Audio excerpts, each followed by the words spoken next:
Hi అండి. చూడ్డానికి చూడముచ్చటగా ఉంది కదా! మీ గురించే చేశానండి. అంటే మరి మీ ఇంప్రెస్ గురించే చేశాను. మీ అందరూ బావుందని అనాలని. కానీ ఆ బావుంది అనడానికి నేనెంత కష్టపడ్డానో మీరు గూడా ఒకసారి చూడండి.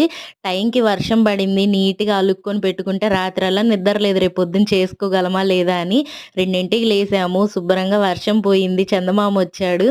ఇంకా కొండంత కష్టపడ్డ గోరంత అదృష్టం ఇవ్వాలంట. ఆ దేవుడైతే మాకు ఆ గోరంత అదృష్టం ఇచ్చాడు. ఇంక తర్వాతది మీరే ఇవ్వాలి. ఏంటంటారా? లైక్ చేసి సబ్స్క్రైబ్ చేయండబ్బా! ఇంత కష్టపడ్డందుకైనా. అప్పుడే కదా మా పూజకి ఫలితం. మేము పూజ ఎందుకు చేస్తున్నాం? మా సబ్స్క్రైబర్స్ అందరూ బావుండాలి. మమ్మల్ని లైక్ చేసి మా వీడియోస్ చూడాలని. మరి మీరు చేయకపోతే ఇంత పూజ చేసి వేస్టే కదా! ఆ దేవుడు కరుణిచ్చాడు. దేవుడు వరమిచ్చి పూజారి ప్రసాదం పెట్టకపోతే బాగోదు. కాబట్టి పూజారిని మీరే ప్రసాదం పెట్టేయండే. లైక్‌లు కొట్టి, కామెంట్‌లు పెట్టి, వీడియో నచ్చితే లైక్ చేయండి. థాంక్